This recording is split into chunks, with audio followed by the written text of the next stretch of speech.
Gorilla, horse, story, cord, corn. Go over to the sentences, and then we're going to see which word is going to fit in each sentence. We eat corn. Corn would be a good choice for that sentence.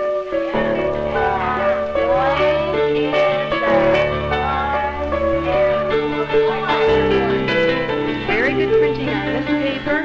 When you are finished with all of your work, what are we going to do? Robert?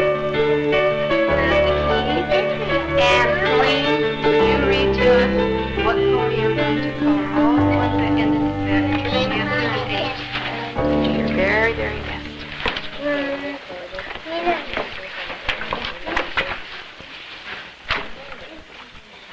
A grade 1 classroom. These children come into the school system full of natural curiosity, but they all learn at different rates. In this class, there are several who have exceptional abilities. They could be called gifted. Gifted children are not necessarily child prodigies or child geniuses. They are the children in every classroom who are highly creative, intelligent, talented, or show a natural ability for leadership. Unfortunately, most schools do very little to stimulate such children. The school district of Coquitlam in British Columbia is an exception. Here, gifted children, like 5-year-old Brandon, are given special attention.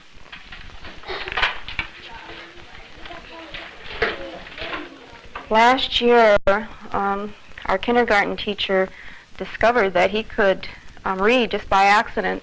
One day she was reading a story and was discovering that Brandon was mouthing the words before she could even say it. Not only was he mouthing the words, but he was reading it upside down. So after she finished reading the story, she went over to him and had him read. So since then, everybody's known that Brandon has been quite gifted in that area. Did you ever shop in the supermarket? Yeah. You know how they put the vegetables like that over kind of a scanner? Do you know what's happening when they do that? What? Linda Lewis is the consultant for gifted and talented education in this district. She carries on a thorough and ongoing search for children like Brandon.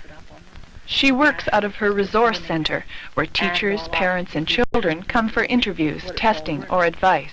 Do you remember when he first started using full sentences? No. Gee, that does seem like such a long time ago now, eh? You'd think he wouldn't remember, wouldn't forget. See, the thing that stands out in my mind is that was when we could tell that he could read, and that was when he was 13 months. Like, we had these puzzles that was a picture and a word, and you sort of matched them together like a puzzle. And we had a whole bunch of them on the floor, and he just knocked them right out. And that was 13 months. Like, he wasn't really speaking as such yet, but he sure knew how to read, because he was joining them all up. When he came to grade 1, of course, we knew that he was gifted and could work at a higher level than the average grade 1 student could. And because he could work at a higher level, we've put him on an independent reading program and math program and any type of skill development that he could use. And right now he's comfortably working at a grade 3 level and could possibly even do even higher than that. The rule about our double vowels? Brandon's advanced reading and math materials are given in his grade 1 class. An accelerated program provided within the regular classroom is one form of enrichment.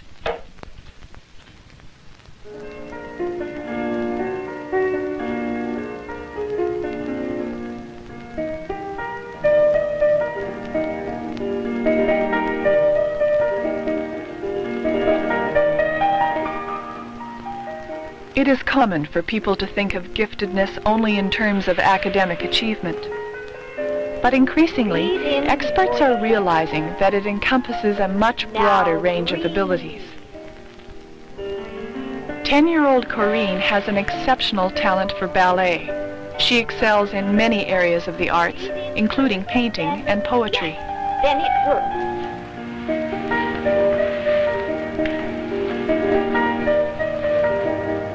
Keep tall. Now grow 6 inches. Free, free, gliding up and over imaginary hills, twirling in a whirlpool of wondrous fantasy.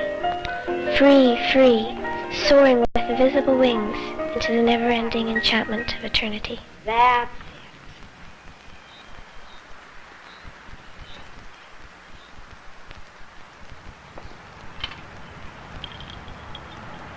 I really like to paint and draw. I've been taking ballet since I was 4, and I'm a bookworm. I like to read books about mostly girls my age and about different art forms that they enjoy and sometimes I'm not very good at. When she was little, she learned a lot of things before she ever went to school, and they were never physical things though. Like she used to paint and draw when she was little, 3 and 4 years old. She knew colors and how to, read some words. She spoke really well when she was about a year old. Yeah. You could talk to her in sentences, kind of. She was. It's hard to describe. I mean, you can recognize there's something different in her, about her, the way she does things. Her approach to things can be quite different. I guess things that would interest other kids mean nothing, and yet something will interest Corey immensely that other kid wouldn't even be bothered with. Like many gifted children, Corinne spends much of her time working alone. One morning a week, Corinne attends a special enrichment class, which gives her a chance to work with other gifted students. This class supplements the regular curriculum and is held in Corinne's school. I thought we'd spend some time right now and talk about the future. I know that several of you have really unique ideas, and they're different from what I've heard expressed perhaps in the past. So, Kevin, you're sort of our most unique thinker about the future. Can you give us an overall view? I think the future is going to be in quite a chaos, because at the rate we're going now, the population of the world will be terrible, and people will be practically living on top of each When other. I first arrived at this school 4 years ago, there was a certain amount of time given to me each week to work with a group of intermediate students that were very bright and had shown up as needing something extra other than their regular classroom work. So I set up a program based on their interest and mine, which was to try and work on a topic or a theme for a longer period of time than what they might normally in a regular classroom. And from those meager beginnings, we developed our first enrichment units, and within a year or so had a full-fledged program going from kindergarten right up to grade 7. Something to orbit the Earth. These students are future problem solvers, and I think it's really important that they get a chance in their school career to work on solving problems and making decisions and planning real things. Okay.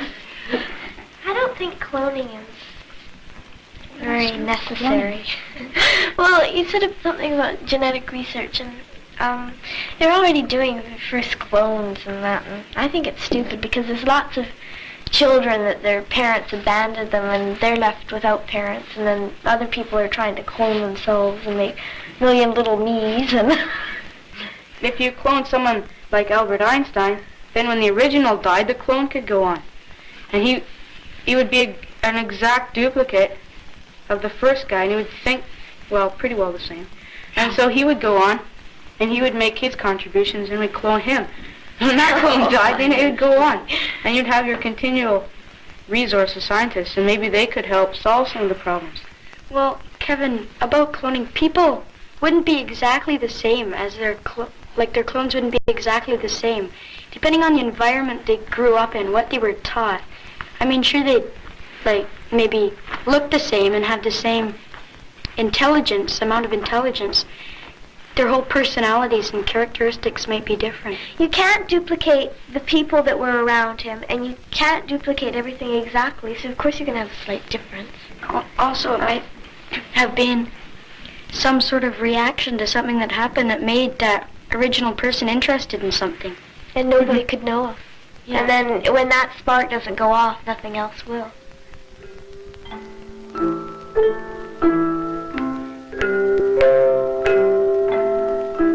Orff method of teaching music is used in many Coquitlam schools. It was designed to bring out the musician in every child. Spring is the time for singing. Spring is the time for growing. Edwin is 12. He excels at academic work, but the Carl Orff classes help his special talents in music and drama to develop as well. Spring is the time for singing. Spring is the time for growing. Spring is the time when everyone can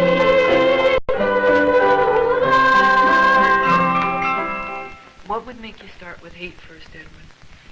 Well, usually all the evil things, they sum up to one word. And the first word that comes to my mind when I think of something bad is hate.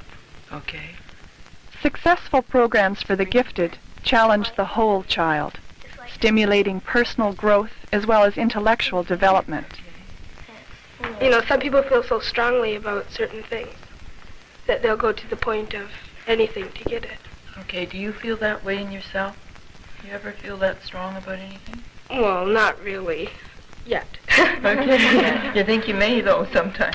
I don't know. It's depending on what it is. Okay. I'm the only girl and I'm the youngest, and I'm also adopted. And sometimes people say to me, like, ask me questions about before I was adopted, like, didn't your mom and dad want you, or why were you adopted? And it really makes me mad. I just want to go away and have my own time to think.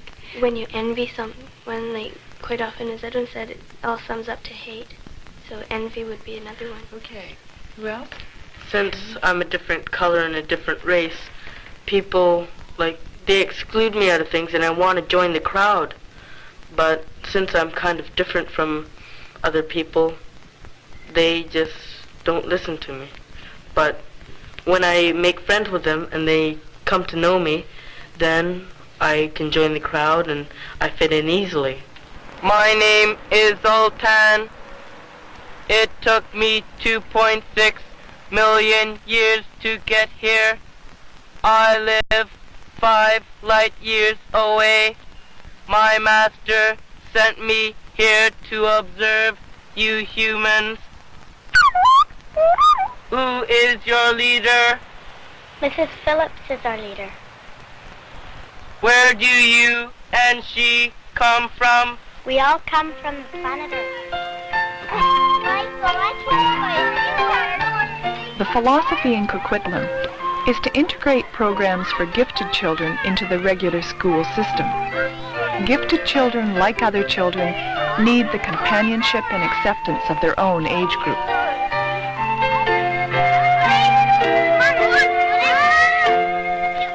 The place where Elmo the elephant lived was deep in the jungle. It was a quiet place, and Elmo loved it. Each day he would cool himself in the muddy river. Each day at noon he would take a nap under the thick jungle trees. Of course, the boys and girls know that Brandon is a good reader. Even though he is shy about it, they know. And a lot of times, when they're finished with their work, they have a choice of going and reading on their own, or sometimes the boys and girls like to go and ask Brandon to read, and he really enjoys doing it. So quite often we see maybe a group of 1, 2, or 3 children just around Brandon listening to him read a story that they have chosen. Elmo was pleased that his plan was going so well, and he just one thing now. He said to himself, I will look for it when I get home. As Elmo walked along the path, the monkeys followed in the trees. Above, they swung from branch to branch. Boys and girls, it's time right now for our sharing and our show and tell. And we're going to start now with Shannon H. Shannon? Well, one time when my mom, when she was gone, when she was at home, I saw this thing on the fridge and I said, Mom, there's an egg on top of the fridge, but it was really Dentafloss, and I have 2 jokes. Well, yesterday and today I caught these bees. And tell us about your bees, Aaron. How many legs do they have? I don't know. 6. 6. 3 on each side. 6. I think. 4. Tell us how you caused them. 3 or 4 years. Show and tell is an exercise that encourages all children to share thoughts and experiences. Brandon is normally shy and needs motivation to interact with his classmates. 3 or 4 years ago, my mother got me this microscope for Christmas. And I'll hold this for you. And if you look under these boring shrimp eggs, the shrimp eggs are about as small as a speck of dust. Shrimp eggs? Yeah, boring shrimp eggs. Does he? No, come here. Yeah, there. And they're poisonous to you. If you eat them, you have to drink about 10 or 11 glasses of water or milk. What? The setting takes place in Susie Snobley's expensive Snow White, red rose-covered, huge Palissy mansion, which she shares with her old run-down dog, Fido. I made my puppet because we weren't sure what exactly the puppet shows were going to be like. So I decided that I'd have to make one that had no personality, but could change. So I made just huge big lips so they could talk and be anything I wanted. I imagined them to be, 10 feet by 20 and all that, just crazy hallucinations or whatever, and got this. Corey has blossomed to a point where she's like a catalyst in my class. The pupils who do not attend enrichment are watching her. And although there are times when they poke fun at her, but there's something rubbing off because the standards are exceptional.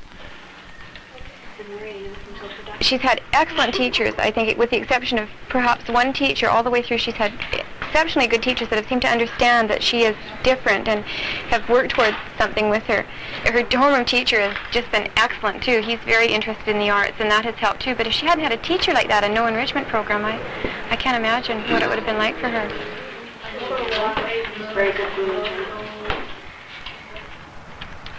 All right, would you all take a look at the sheets that I've just given you, please? I'll turn them over now.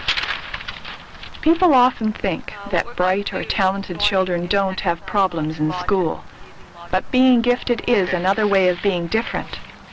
These children are sometimes seen as outsiders, and their abilities can make them feel isolated. The basketball player and one of the teachers, a distinguished mathematician, lives in the same city. Okay, as a small group, in discussing this, I want you to be able to solve this problem. Edwin's teacher feels that the enrichment program has helped Edwin to overcome this sense of isolation. Edwin has always had a great deal of attention placed on him. He has always had a lot of respect from the other children, but he has always been seen as being somewhat different. And this year, he has undergone tremendous changes. He's approaching 13, and he's undergone all sorts of physical changes and emotional changes. His personality has changed a great deal from September until now. He was once a very serious boy who seldom smiled. Not that he was unhappy, but he was just very, very serious. And he took life and school and family seriously. And throughout the course of the year, he has changed a great deal, is much more relaxed now. He is much more like the other kids, and they have all recognized those changes in him. Some of them have responded to it that Edwin's gone downhill because he's like the rest of us now, and others really appreciate the changes in him and enjoy him much more than they did before. You gotta play more organized, guys. He sees sports as being the thing that a 13-year-old boy is involved in. So he enjoys that participation, and he enjoys that activity with his peers.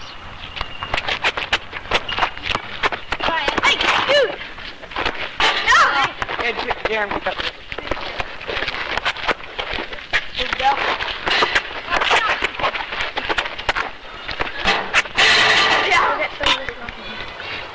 Dan, you want some? You want 7 Up? Edwin comes from a very close-knit family. His mother and father have been totally supportive of everything that he has done in the school and everything that he's been involved in. There's a wonderful relationship amongst the brothers, which there are 3. I sense that they spend a lot of time discussing things, planning the future together, talking about options in high school, and Edwin sees all his family members as a very integral part of his life, very important part of his life.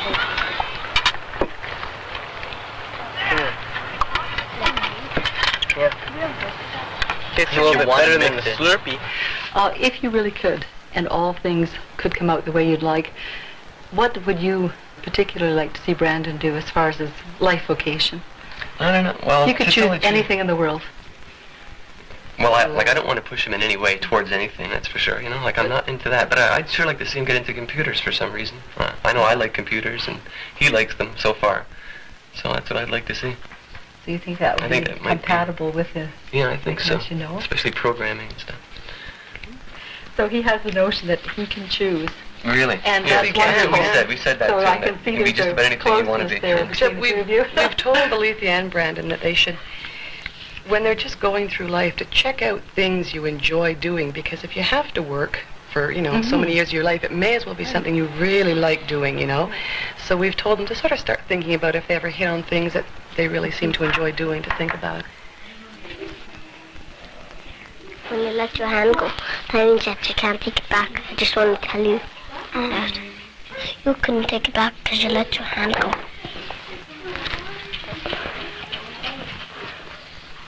Check, you can't do that.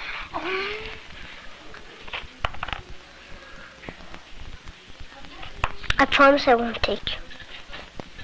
I got another plan. Oh, when I were there. No?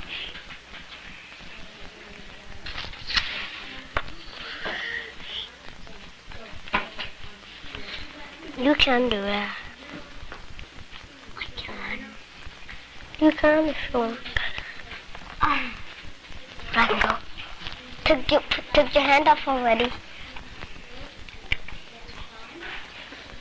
Brandon, Corrine, and Edwin are lucky. They live in one of the few school districts in North America which provides gifted children with the challenges they need.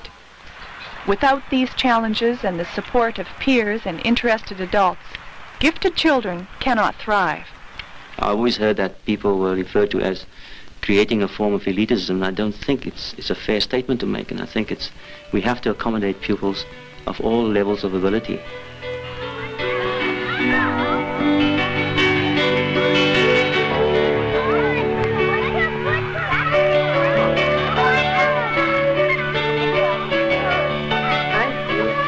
Because then also, if we go on with space exploration, we can improve the ecology on Earth, because then we can have our nuclear reactors and things like that that are harmful to the Earth. We can have them in orbit of maybe the Moon or the Earth or some other planet like Mars. The states keep on saying how they're not having enough fuel and everything, and yet they send out things like the space shuttle. Use up I don't know how many gallons and gallons. This is my own opinion, but I think far too much money is being spent on weapons and arms. They should spend far more on improving the ecology and space exploration and other things like that, trying to protect the Earth instead of destroy it. Like they say, asteroids probably have very many useful minerals they can use, and possibly get also other useful gases from Jupiter and Saturn and the outer planets. So I think we should go on with space exploration. Seems obvious I'm going to be outvoted. It's okay to be different.